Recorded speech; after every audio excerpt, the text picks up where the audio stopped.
La République centrafricaine, c'est un pays qui a tellement souffert. Ça a tellement souffert entre les mains de l'Occident, surtout la main de la France. Si on part dans l'histoire récente de la République centrafricaine, les amis, on va voir les effets du partenariat bidon que la République centrafricaine a eu avec la France.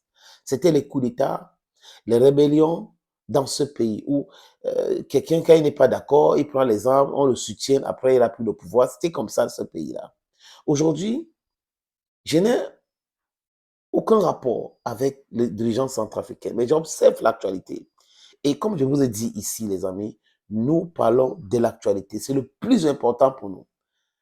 Nous disons des choses qui font plaisir aux oreilles des peuples africains, la justice. Parce qu'il faut savoir que le peuple africain aujourd'hui n'a pas besoin qu'on vienne lui miroiter les choses et tout. Le peuple africain est résilient. Le peuple africain a tellement souffert. Et ce peuple-là veut la vérité. Et avec la vérité, on peut avancer doucement, mais sûrement. Avec des vrais dirigeants, l'Afrique peut avancer, les amis. Et nous devrons faire confiance aux vrais dirigeants d'Afrique, aux vrais fils d'Afrique qui essayent, avec des difficultés, comme on connaît les amis, de pouvoir avancer. Et maintenant, choisir les vrais partenaires. Parce que le problème aussi, c'est de savoir qui sont nos amis et qui sont nos ennemis. Je pense que tout Africain digne de ce nom aujourd'hui sait qui est l'ennemi de l'Afrique. À partir de là, on peut commencer à chercher les nouvelles amitiés. Et nous connaissons des gens qui ont été constants avec nous. On connaît des gens qui nous ont fait mal depuis longtemps. Comme je vous ai dit tout à l'heure, que l'histoire récente de la République centrafricaine, regardez Bokassa aussi. Bokassa, il était dans l'armée française.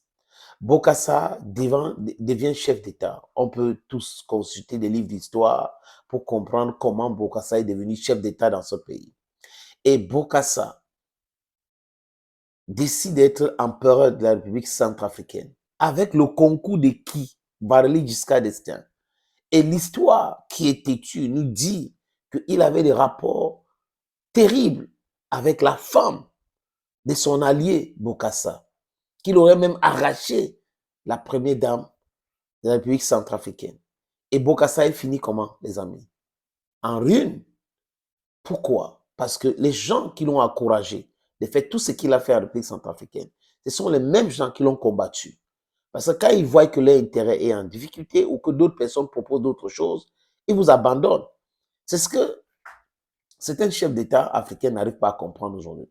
Vous ne pouvez pas protéger l'intérêt de l'impérialisme sur vos terres en pensant que l'impérialisme va vous protéger. L'unique personne ou des personnes qui peuvent vous protéger, ce sont vos populations. Et embellissez la vie des populations. Travaillez pour le bien du peuple. C'est ce qu'il faut faire. Il n'y a pas autre chose, il n'y a pas d'autre issue. Cherchez les vrais partenaires, des partenaires qui vont venir avec des choses lisibles.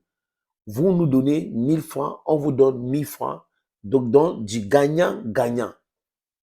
Regardez l'état de l'Afrique aujourd'hui. Est-ce que l'Afrique peut se développer sans avoir l'énergie électrique, par exemple? Qu'est-ce qui nous oblige de toujours travailler avec des gens qui refusent qu'on développe ce pan-là de notre économie? Parce que l'Europe, l'Occident ne veut pas que l'Afrique se développe. C'est la politique. Ce qu'ils nous proposent, c'est quoi? C'est les bases militaires. Ce qu'ils nous proposent, c'est quoi? C'est l'aide au développement qui est une grosse arnaque parce que c'est notre argent qu'ils prennent pour nous donner encore. Ouais, un peu. Et ils ne veulent pas qu'on a les industries transformatives. Ouais, un peu. Donc, si vous avez la matière première chez vous et que vous ne pouvez pas transformer ces matières premières en matière secondaire pour que eux, ils ont les industries, ils transforment ça en matière tertiaire. Les amis, vous comprenez qu'il y a un problème. Nous avons matière première. On vend ces matières premières aux Européens. Ou parfois, ils viennent voler ça avec l'insécurité qu'ils ont créé, les bases militaires. Et ça passe chez eux.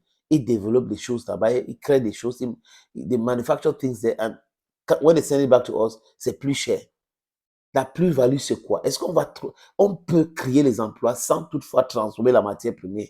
Ce n'est pas possible. Voilà des éléments qui peuvent nous aider aussi, hein, à parler de la transformation économique, à parler de l'emploi jeune, à parler on ne peut pas avoir des écoles qui forment des enfants pour faire des choses que nous-mêmes, on n'arrive pas à réaliser chez nous. Ça n'a pas de sens. Même le système éducatif créé par les Occidentaux et imposé au peuple africain est là pour maintenir l'Afrique dans la galère, dans la souffrance totale. On fait plus de littéraires. When you talk in terms of know-how, no know-how. People have certificates, they have degrees, they have masters, they have PhDs and all that. But when you look into all these degrees and see the importance and the impact that these certificates can have in our society today, there is none. Hello, friends. This is your Bamenda man. This is your Ekuna man. This is your Ngi man. This is your Bakure man. And proudly so, anglophone.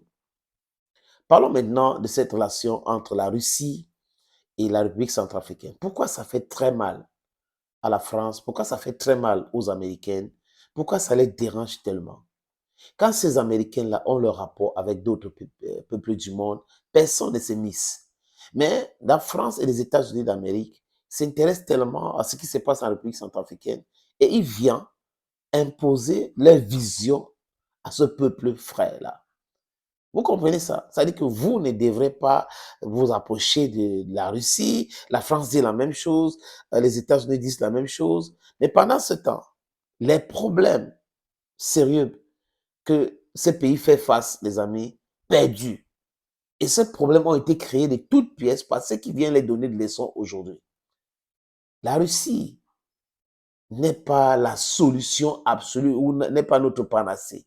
Mais je dis encore, c'est mieux de travailler avec la Russie parce qu'avec la Russie, au moins, on voit des choses qui se réalisent. Avec la Chine, on voit les choses qui se réalisent. Avec la France, il n'y a rien, rien ne se réalise. Avec les Américains, rien ne se réalise. Ils prennent l'argent, ils donnent à certaines élites corrompues et ces élites font quoi? Tout sécuritaire et nous maintiennent toujours dans la galère, dans la souffrance. Voilà la politique que les Occidentaux promeuvent chez nous. Voilà ce qu'ils veulent. Donc, laissez la République centrafricaine en paix. Il y a d'ailleurs des Centrafricains aujourd'hui, les amis, qui ont compris, qui écoutent nos messages et qui sont en train de travailler dans ce sens-là. Même ceux qui étaient dans les brousses aujourd'hui sont en train de sortir de ce brousse-là pour pouvoir laisser développer leur pays. Et ils ont compris aujourd'hui que cet impérialiste-là ne les aide pas. Ils sont là pour diviser. Diviser pour mieux régner. Ça, c'est le machiavélisme, les amis. Nous devrons allumer notre cerveau, comprendre ce qui est important pour nous et savoir que c'est nous-mêmes, c'est à nous qu'incombe le développement de nos pays. C'est à nous qu'incombe la conscientisation de la jeunesse. C'est à nous qu'incombe la transformation économique. C'est à nous. Ce n'est pas à ce genre-là. Ceux qui nous ont colonisés depuis des années, euh, esclavagisés, qui pratiquent le néocolonialisme ne peuvent pas être ceux-là qui vont nous proposer une solution. Parce que même chez eux aujourd'hui, ils ont un manque d'idées. La seule chose qui les reste, c'est la continuité dans le pillage systématique des ressources africaines. Est-ce que vous qui me regardez là, vous êtes d'accord avec cet état des choses? I don't think so. We should open our brains. We should reason Africa. We should look for true partners. We should stop our enemies from continuing to divide us. This is your Bamenda man. This is your Ekuna man. This is your Ngi man. This is your Bakure man. I'm proudly so Anglophone. Bye bye.